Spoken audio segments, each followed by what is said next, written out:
Acompáñame. Padre bueno, Padre Santo, gracias, Señor, le damos por su amor, su misericordia, por todo lo que usted ha hecho por nosotros. Gracias por este espacio, Señor, y también le damos gracias por, particularmente por estas fechas, Señor, tan significativas para nosotros, donde podemos ver su soberanía, su providencia y su misericordia por sobre todo en nuestra nación, donde está su iglesia, sus iglesias locales, Señor, está también su pueblo, también está en este lugar. Gracias, Señor, porque ha sido misericordioso, nos ha sostenido y podemos tener este espacio donde podemos con libertad, podemos hablar de estos temas, Señor, tan importantes, Señor, de que principalmente configuraron todo lo que vemos alrededor nuestro, la realidad que hoy vemos en la Iglesia Evangélica Nacional.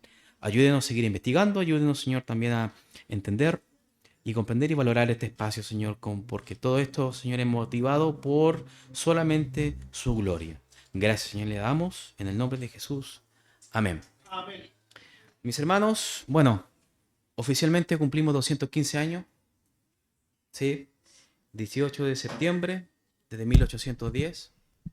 eh, Puntualmente ya hemos avanzado como nación, un año más, una nación naciente. Bueno, hermanos, vamos a ponernos en regla.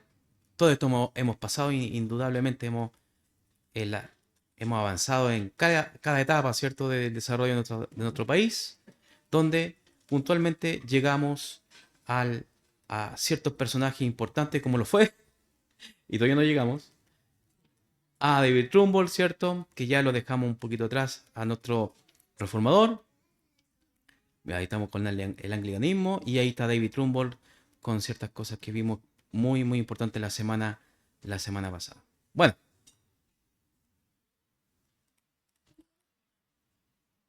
y aquí quedamos puntualmente. Bueno, hemos dejado a un lado, ¿cierto? Pero siempre viendo desde la vitrina protestante el contexto puntualmente que ocurrió en nuestro país. Hemos visto cómo el protestantismo ya ha tenido su espacio gracias justamente a la gestión de los primeros protestantes inmigrantes eh, y sobre todo a lo que puntualmente ellos pagaron el precio a todo esto. Fueron perseguidos, fueron vituperados, ¿cierto? Pero gracias justamente a la gestión y a las políticas públicas, ¿cierto? El país estaba ya en dirección a un estado laico. Eh, Todas estas políticas públicas favorecían a los disidentes, como lo fue la administración del presidente Domingo Santa María, que lo vimos la semana pasada. Los matrimonios mixtos también lo vimos. El registro civil, gracias a la gestión protestante, ¿cierto? Fue y liberal y masónica, ¿cierto? Fue también que se les sacó de las garras del papado, ¿cierto? Esta estadística, ¿cierto? El control de los nacimientos y los casamientos. En esta clase daremos algunos contextos sociopolíticos del momento en todo el tramo de 1845 hasta más o menos 1879, hermanos. Con el propósito de sentarnos en la realidad de que muchos hermanos en la fe protestantes tuvieron que vivir. Entonces, eso es lo que puntualmente vamos a ver. Bueno, a partir de esas discusiones, y principalmente la década de 1820, se agudizaron las diferencias políticas con el interior de la élite, hermano. Esto tiene que ver contra el aspecto liberal y conservador, eso ya lo hemos estado viendo. Vimos las leyes federales, ¿cierto? En 1826, la guerra civil que se vivió en 1829 y 30. Y principalmente los conservadores tomaron este tramo de la historia de nuestro país como lo fue los presidentes autoritarios, ¿cierto? O conservadores, que fue bastante, bastante importante en nuestra nación, donde principalmente el Estado tomó fuerza, ¿cierto? Tomó un poco más, justamente vigor, ¿cierto? Como Estado chileno. Pero en ese tiempo aún se mantuvieron las discusiones de la élite del país sobre la permanencia de la Carta Magna. No, habían descontento respecto a la constitución que todavía sigue vigente y eso formuló puntualmente que el 25 de mayo de 1833 se genere otra Carta Magna, ¿cierto?, constitucional y que prácticamente esa es la base puntualmente la que tenemos hoy en día, ¿cierto? Porque tenemos tres procesos constitucionales más, uno que tuvimos presente nosotros en nuestra era, ¿cierto? Que se rechazó y se mantuvo la de prácticamente la de 1980, pero estuvo la de 1833, 1925, 1980 y reformada, ¿cierto? Por la de vuelta a la democracia, ¿cierto? Por el presidente Ricardo Lagos en adelante, prácticamente entonces bastante reformada. Reformada en el sentido no eh, teológico, ¿cierto? Sino que reformada en el sentido de cambiada, ¿cierto? Algunos artículos, etcétera. Pero bueno, los historiadores dicen que entre 1833 y el 70 el sistema político vigente fue presidencialista y autoritario. Y puntualmente en ese tiempo en adelante la cosa cambió. Desde 1870 en adelante cambió. Pero hay otras cosas que sucedieron, como lo fue también, mis hermanos. Ahí está.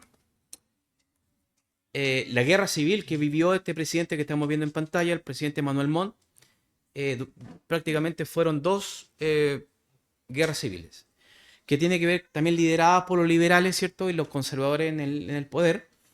Los liberales, en síntesis, dijeron que era fraude electoral lo que hizo Manuel Montt. Entonces, y puntualmente él fue expuesto, ¿cierto? Como una figura pública conservadora, eh, pero no hubo mayor efecto que simplemente unas manifestaciones, obviamente que toda la guerra civil, hermano, es con armados, ¿cierto? Con este caso con armas y con bajas también puntualmente chilenas. Pero en la guerra en la guerra civil de 1859, años después, ¿cierto? El descontento liberal todavía seguía. eh, y Manuel Montt él era todavía figura clave, ¿cierto? En el centralismo de Chile, juntamente con la defensa del corazón conservador que era la Iglesia Católica. Él no quería dejar esa, por así decirlo, esa tradición, pero era el menos de los conservadores en estricto rigor, porque era más progresista en ciertas cosas, y eso también molestaba a los conservadores, a los liberales. Pobrecito presidente no era querido por nadie en estricto rigor, ¿te dan cuenta? Entonces, hubieron fuertes, y de hecho eso lo que ocurrió fue lo que generó una fusión de liberales y conservadores, pero siempre escondiendo un poco la mano de cada uno, ¿cierto? Los conservadores tuvieron que esconder la mano autoritaria y los liberales el anticlericalismo que tenían ellos. Entonces, dejando un poco fuera sus diferencias, se juntaron, pero era justamente para hacer la vida imposible a este hombre, a este presidente Manuel Montt, en estricto rigor, hermano. Esto le estoy haciendo como un spoiler, pero bastante eh, resumido, ¿cierto? Lo que sí, de que hubo una revolución aquí en Chile, que fue una de las primeras tal vez, una revolución como de todos sus tonos, ¿no? Que fue en Copiapó. Todos los liberales aceptaron la fusión, ¿cierto? Liberal y conservadora, eh, y supieron hacerlo sin salirse los marcos de la Constitución de 1833, que es la que se está manteniendo en este tiempo que estamos en 1859. Pero hubo una crisis económica en 1858 que trajo consecuencias inevitables. A principios de este año, 1859, en Copiapó se centró la riqueza minera de la época. Copiapó, el norte, hermano, estaba tomando bastante fuerza en este caso, en la adquisición de riqueza del país. El norte siempre fue, y de aquí en adelante va a ser el epicentro del núcleo del país. O sea, todo va a estar en el norte, todo el rato el norte, ¿cierto? Pero vamos a ver qué norte, porque no era el norte que hoy en día conocemos. Pero bueno, se produjo un levantamiento revolucionario aquí en Copiapó por un empresario rico, ¿cierto? Que se llamó Pedro León Gallo, secundado por su hermano Guillermo León Gallo, y un viejo conocido tal vez en alguna calle que usted ha escuchado, que se llamó Don Manuel Antonio Mata. ¿Lo han escuchado? Bueno, la oposición liberal conservadora, a la que le comenté, inicialmente apoyó esta revolución, ¿cierto? Pero este hombre, ¿cierto? Gallo, ganó la batalla de los Loros, que estaba justamente en el norte, bajando en dirección hacia Santiago, todo victorioso, junto a una idea bastante radical, hermano. Y esta palabra radical va a quedar, va a quedar desde aquí en esta fecha en adelante bastante conocida. Bastante radicales respecto a lo político. Era esta, por eso una revolución, ¿cierto? La revolución es como cortar todo de cero y empezar de nuevo, ¿cierto? Una posición como reformista, ¿cierto? Perdón, no reformista, refundadora, digamos, del política. Entonces estos hombres venían prácticamente con el machete en la mano, ¿cierto? Para poder erradicar la política del país. Y esto lo que dejó prácticamente esta asociación liberal conservadora dejó de apoyarlos. El movimiento era notoriamente anticlerical, pero en general antirreligioso en realidad, hermano. ¿Sí? Esta posición. Entonces se vio bastante peligrosa esta situación. Bueno, la situación de que llegó esto al propio Manuel Montt a tomar medidas militares y políticas, ¿cierto?, respecto al movimiento revolucionario, que finalmente no prosperó, pero esa llamita que encendió, ¿cierto?, ese, esta- ese vigor populista un poco, ¿cierto?, de la revolución quedó encendida y ahí no se apagó. Y de hecho, eh, esta revolución encendió o dio como cabida al partido político que se llamó el Partido Radical, que fue prácticamente el primer partido político formalmente aquí en Chile, que fue, creo que fue una década, un poquito más adelante, pero fue el primer partido político que se gestó aquí en Chile. Fue la primera agrupación formal, ¿cierto? Moderno, de carácter moderno aquí en Chile. Fundado justamente por estos preceptos ideológicos motivados de la Revolución de 1859. Totalmente opositor a los gobiernos conservadores, representó a una naciente burguesía distinta, ¿cierto? No conservadora, pero una burguesía finalmente de gente adinerada, ¿cierto? Que podía manejar ciertas cosas con poder adquisitivo, pero con también, ¿cierto? Representando a la clase media y sectores, sobre todo, los más populares aquí en Chile, ¿cierto? El Partido Radical. Pero en estricto rigor antirreligioso por todos lados, ¿cierto? Es decir, ateos. ¿Se dan cuenta? Bueno, eso es como un abanico de cosas que ocurrieron en esta década. Hay otro bastante peculiar, y yo diría al punto de ser ridículo, hermano, de 1860. Pasamos a este hombre, hermano, de que tengo que nombrarlo porque es una vergüenza, yo creo. Eh, que tiene que ver. ¿Usted sabía que la Araucanía tuvo un rey, hermano? La Araucanía, el sur de Chile, ¿cierto? Temuco, un saludo a mi hermano de Temuco. eh, a- Tuvieron un rey, hermano. Y este rey es justamente el que estamos viendo en pantalla en blanco y negro. Bueno, se generó una problemática en esto. En 1860 más o menos estamos ubicados, ¿cierto? Fue la aparición de un aventurero francés. Hermano, perdóneme, estuve todo el rato practicando el francés, de cómo, a ver si sale. Se llama Aurélie Antoine Tonies. ¿Sí?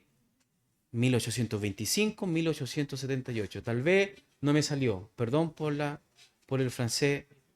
Pero la cosa, hermano, que esto fue, fue bastante peculiar la llegada ¿Se recuerdan que vimos en estas fechas? Ya estaban sentados los inmigrantes aquí en Chile, 1845, de Trumbull en Valparaíso, y en esa misma fecha ya el sur estaba con los alemanes y los ingleses en el sur, ¿cierto? Loncoche, Valdivia, ¿cierto? Todos son los puntualmente que vimos.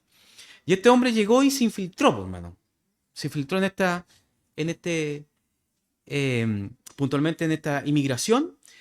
Y él de alguna forma se contactó con algunos loncos, hermanos, en la zona de Valdivia. Entre ellos estaba José Santos Quilapán, conocido tal vez sobre todo en esta fecha. Y él, este hombre, hermano, francés, eh, que participó en la guerra napoleónica, ¿cierto? Tenía una infusión de revolución en su sangre. Bueno. Y no llegó y no hizo la mejor idea de que se proclamó rey de la Araucanía y la Patagonia, hermano. Y generó unos inconvenientes que este hombre, innumerables. Problemas con Argentina, problemas con Francia, porque este hombre se tomó prácticamente el sur, por mano. Entonces, eh, y más aún sabiendo de que los araucanos, mapuches, no reconocieron a los españoles, tampoco reconocían en ese tiempo a los chilenos. ¿Sí? Eso es una realidad, eso es algo puntualmente ya sabido en la historia. Pero sí reconocieron a este rey, po. Lo reconocieron, hermanos, como rey de la Araucanía. Es algo impresionante. Bueno, el proceso que tenía Chile era de una expansión más colonial en estas partes. Y este hombre se aprovechó de esa colonización, ¿cierto? Para justamente eh, tener esta posición, ¿cierto? Inimaginable que podríamos entender, pero lo hizo.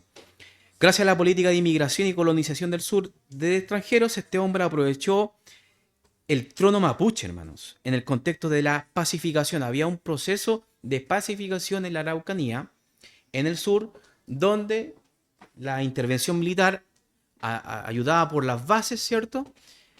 Pacificaba, ¿cierto? El territorio araucano, pero en realidad esto era una intervención militar que se usaba puntualmente la fuerza. Efectivamente, los chilenos que conquistaron puntualmente el sur, justamente con intervención militar pacificadora. Pero en realidad no fue así, sino que fue a través de la fuerza. Hubieron varias muertes, hermano, pero los mapuches no reconocieron el Estado chileno y tuvieron que finalmente ceder simplemente a, a la intervención militar. Eh, Fueron sometidos por las autoridades, ¿cierto? Y en diciembre, hermanos, de 1860, este hombre ridículo, hermano, le envió un decreto al presidente Manuel Montt y a los periódicos de toda la capital aquí en Chile para hacer oficial su coronación e instalación en la Araucanía. Ya, la cosa, hermano, es que en la imagen vemos al medio un coronel, que este coronel, general, perdón, este es don Cornelio Saavedra Rodríguez, que lo agarró de las mechas, hermano, y lo apresó. Lo entrevistó para saber con quién está hablando, porque sintiéndose rey, hermanos, eh, era tal vez un plan, no sé, de conspiración de parte de Francia, no se sabía puntualmente qué es lo que era, pero se dio cuenta este hombre que estaba loco, entonces de la justicia militar pasó a la justicia civil, lo apresaron y lo declararon demente, porque efectivamente, y hermano, y esto es lo más terrible, que los araucanos le creyeron, me imagino la oratoria que el pastor Díaz estaba hablando, ¿cierto? La retórica de este hombre, cómo debió haber sido desde que convenció a los mapuches de ser el rey, hermano. Que esto ya. Bueno, Cornelio, el general, más que nada, en un informe, ¿cierto? Decía de que finalmente este hombre aprovechó la poca formación académica, ¿cierto? De la gente puntualmente mapuche que no le creyó simplemente porque como una alternativa distinta al Estado chileno, ¿se da cuenta? Y este hombre la supo hacer. Pero en estricto rigor, dentro de la historia, tuvimos un rey en la Araucanía, que fue reconocido por los araucanos, no por el Estado chileno, pero sí por los araucanos, y que era un francés, un loco francés. Pero bueno, hay un dicho de que no, déjalo, si es francés. No sé si alguna vez lo has escuchado. Bueno, por lo menos yo lo he leído así. Que los franceses parece que tienen fama de zafarse un tornillo, ¿cierto? No todos, pero sí. Un saludo a Napoleón. No, mentira. Bueno, avancemos en esto, ¿cierto? Tenemos, bueno, esta historia como una historia freak que le traje, pero la historia comienza también nuevamente, nos enfocamos en el norte del país, Perú, Bolivia y Chile. Hermano, así como está viendo usted en pantalla, era la configuración puntualmente de las fronteras de nuestro país con el norte. Chile no llegaba, hermanos, al Tarapacá ni Tacna, no llegaba hasta ahí. De hecho, efectivamente, adivine, Bolivia sí tenía mar. ¿Sabía usted? De Ripley. Efectivamente, sí tenía mar. Y cuando ellos reclaman mar es porque sí lo tuvieron. Ahora, que lo perdieron es otra cosa, ¿cierto? Pero justamente ahí más o menos quiero mostrarle, perdón que se me sale el corazón patriota, ¿ah? Pero es así la cosa. Ahí estamos viendo el mapa, ¿cierto? Y Antofagasta es el epicentro de este problema. Aquí empiezan ya los problemas a partir de 1866 más o menos. Los problemas cuáles fueron de que Antofagasta, obviamente, era una tierra de minerales por doquier, ¿sí? Por doquier. Minerales, ¿cierto? Tanto el cobre, el oro, ¿cierto? Y otros minerales más, pero empezó a ser, sobre todo, solicitado un material que hasta ya el siglo XX todavía iba a ser solicitado, que era el salitre, ¿sí? Entonces, Chile ocupaba en ciertas zonas de Antofagasta, como lo estamos viendo ahí en pantalla, Mejillones, el Boquete, Calama, Tocopilla, ¿cierto? En todos esos sectores de ahí, Chile no tenía soberanía, pero sí ocupación, pero bajo ciertas condiciones. Esas condiciones es justamente los tratados que estamos viendo aquí en pantalla. Efectivamente, tuvimos que tener un tratado con Bolivia, ¿cierto? Sobre todo Bolivia, ¿cierto? Pero siempre detrás de Bolivia estaba Perú. Un solo los bolivianos hermanos en la fe, ¿cierto? Y también a los peruanos también hermanos en la fe.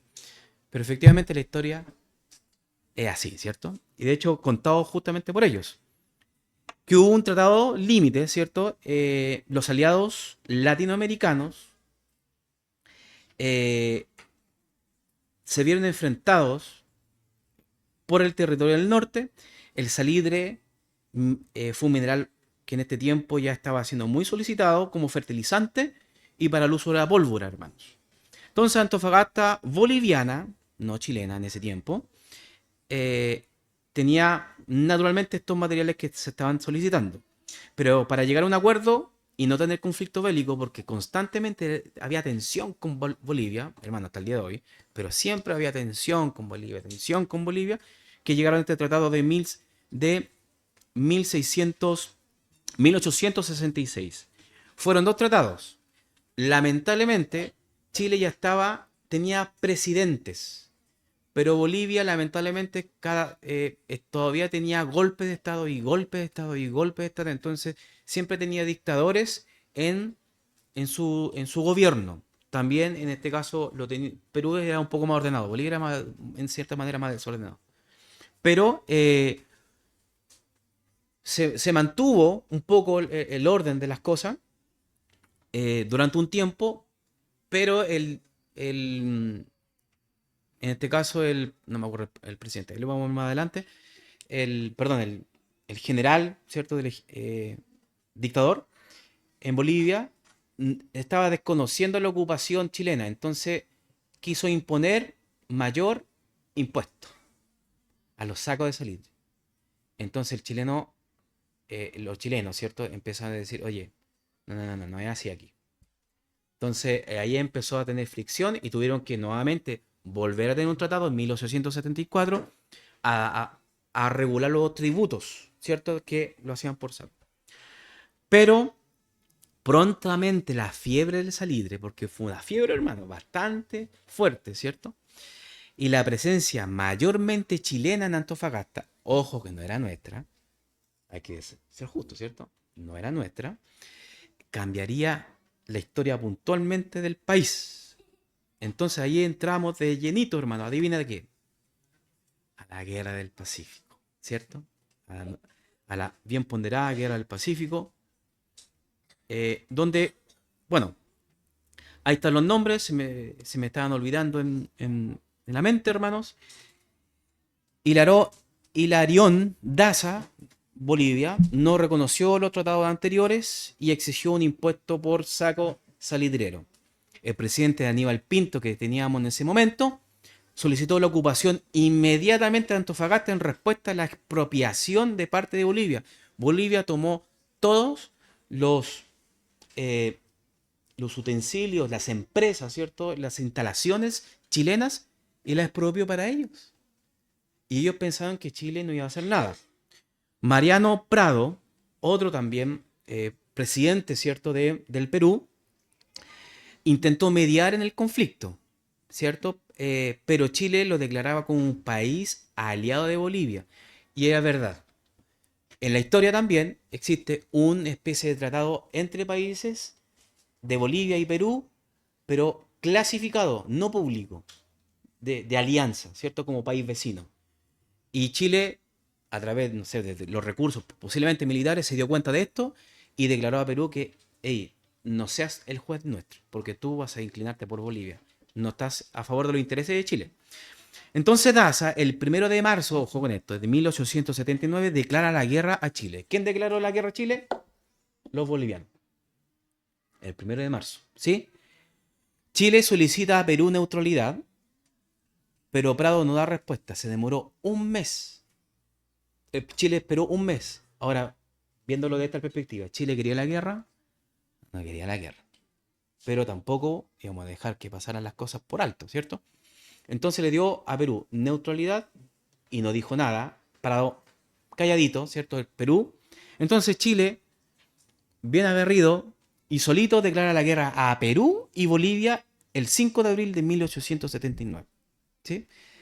Es el contexto, hermano, porque aquí cambia completamente la panorámica política completa de Chile, de aquí en adelante. Cambia. Porque todo está enfocado justamente en el norte. No vamos a hablar de los argentinos, un saludo también a mi hermano argentino, de que se aprovecharon de esto, pero es para otro momento, ¿cierto? Se aprovecharon, ¿dónde está mi hermana que no la veo? Ya. Pues se aprovecharon de esto, pero eso lo vamos a dejar para otra presentación. Pero efectivamente Chile declara la guerra a los dos países solitos, ¿sí? Ocurrieron una cantidad de cosas. Chile tenía mayor flota marina, hermano. No soy experto en navíos, pero en la doctrina, por así decirlo, ¿cierto? La doctrina militar de la Marina, habían buques, barcos, ¿cierto? Ahí estaba la Esmeralda, la Covadonga, ¿cierto? Ellos tenían la Independencia, el Huáscar, ¿cierto? Pero había una cantidad, pero en realidad en términos técnicos, Chile tenía el control prácticamente del Pacífico. Solamente la táctica, ¿sí? Y ahí es cuando sale la historia de nuestro querido héroe nacional, mártir de Chile, ¿sí? El coraje de Arturo Prat, ¿cierto? Movilizó, hermanos, a todo el país. Hermano, esto me toca totalmente el corazón. Que yo a los 6 años, en 1996, yo me vestí puntualmente de Arturo Prat para poder recitar lo que nosotros conocemos como la contienda desigual, ¿cierto? Mis oficiales sabrán cumplir con su deber. Al abordaje, muchachos. ¿Han escuchado alguna vez? Ya, yo lo dije cuando tenía 6 años, pero con todo el corazón. Y efectivamente fue porque fue el 21 de mayo, el mes del mar, ¿cierto? Pero es así. Esta es parte de nuestra historia, ¿cierto? Esto, el sacrificio del primer mártir de la Guerra del Pacífico, fue visto como un ejemplo de valentía, patriotismo sobre todo. Muchos jóvenes se alistaron al ejército y a la armada inspirados por él, por Arturo Prat. Prat se transformó en un héroe nacional y mártir, convirtiéndose en una figura central del imaginario chileno, hermano. Si había un problema de soldados, ¿cierto? De poder logístico, ¿cierto? De cantidad de personas, hombres, ¿cierto? Que se pudiesen ir a la guerra, ya con el martirio de Arturo Prat, se llenó, hermano. Inspiró y movilizó a todo el país. Políticamente, los liberales y los conservadores trabajaron juntos y apoyaron al presidente de turno. 1879. La noticia del combate y de la muerte de Prat despertó la admiración, incluso hermanos fuera de Chile, mostrando la entrega de un país pequeño, pero decidido a luchar por su soberanía. Arturo Prat, obviamente ya conocemos la historia, que enfrentó al Huáscar, ¿cierto? Teniéndola de perder, pero fue valiente. Al punto, hermanos, que eso, el general, el comandante Grau, lo reconoció. Era un hombre bastante respetado, ¿cierto? Y conocido, el peruano, ¿cierto? Grau fue, y de hecho, ¿qué es lo que hizo? Tomó toda la espada, las cosas que pudo rescatar del combate, ¿cierto? Del capitán, Arturo Prat, y se la entregó a su esposa con una carta totalmente noble. Noble, de una admiración tremenda, caballerosidad, 100%. Y de hecho la esposa, la viuda de Pratt, le respondió dándole las gracias por la caballerosidad y el detalle que él tuvo para entregarle todo eso como una muestra de honor. ¿Se dan cuenta? El honor, hermano, es algo, pero tremendo que hoy en día, lamentablemente, se ha perdido. Bueno, fue tan así que Pratt paralizó al país. Ahí está, ¿cierto? Y esta fotografía es justamente de el servicio fúnebre, ¿cierto? Como la carroza donde iba Pratt, donde prácticamente todo el país. Eso fue en Valparaíso, ¿sí? Recordemos que Iquique, el combate naval de Iquique, Iquique no era chileno, como dato freak. Uno piensa el combate naval de Iquique, sí, perfecto, sí. Pero era peruano, hermano, no era chileno, ¿sí? Un saludo, hermano. Pero es así. Y así es como se configuró. Bueno, me imagino que todos sabemos qué es lo que ocurrió. Nos expandimos puntualmente, el chileno a través de la guerra del Pacífico. Y los héroes, ¿cierto? Del Morro de Arica llegaron, hermano, prácticamente hasta Estados Unidos, hermano, prácticamente llegaron, tomándose todo ese sector. No, mentira, llegaron hasta Lima. Y la ocupación creo que fueron 3 años. Creo. No fueron meses, fueron 3 años. Y Bolivia perdió como en la guerra. Finalmente fue así. ¿Sí? Perdió el territorio y Chile pasó a tener control de todo, prácticamente de todo el, el hemisferio sur de Latinoamérica. ¿Se da cuenta? Porque gran parte es soberanía chilena. Es así como ocurrieron las cosas, es así como se configuró el país, y así es como en esta realidad donde llegaron ciertas personas también importantes en otro país, ¿cierto? Con la migración y cómo se desarrolló puntualmente el protestantismo ahí en Chile. Y hay uno bastante importante también que tenemos que revisar la vida de él, ¿sí? Donde une prácticamente a dos grandes del protestantismo histórico, que es don Juan Bautista Canut de Bond. ¿Sí? ¿Han escuchado de él? Bueno, la situación, hermano, que Juan Bautista Canut de Bond llega en medio de este conflicto, hermano, no en el norte, puntualmente, pero en esta situación país, ¿sí? En 1871. Pero adivinen, estamos hablando de un español. Él era un jesuita. Si era español, era obvio que era católico, ¿cierto? Imagínense. Llegó a Chile en 1871. Reconocido por su elocuencia, por su estilo apasionado, un hombre con una oratoria bastante trabajada y con bastante talento, sobre todo en la vida pública, ¿cierto? Con estas validades blandas que tal vez hoy en día se estudia, pero estos hombres nacen puntualmente con estos dones. Pero con un carácter polémico. Le gustaba, en este caso, tener polémica en el sentido de la confrontacional. ¿Sí? Él cualquier cosa que no le parecía lo hacía saber. Entonces, y llegaba a un acuerdo o no llegaba a acuerdo, pero la cosa es que hacía saber sus puntos de vista muy fuertemente, de carácter bastante fuerte.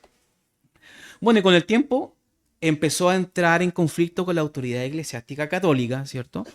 Por su manera de predicar, por su elocuencia, por todo esto que puntualmente es característico de un protestante. Tal vez él no sabía, pero posiblemente él no sabía, nadie le informó, pero iba a ser futuramente un protestante.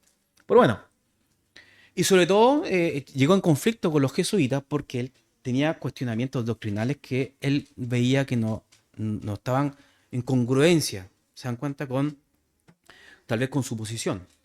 Bueno, y con el tiempo avanzó, ¿cierto? Y en 1876 la vida de Canut de Bond cambiaría para siempre. La cosa va a cambiar para siempre la vida de él. Eh, Se encontraba él en un andén en Quillota.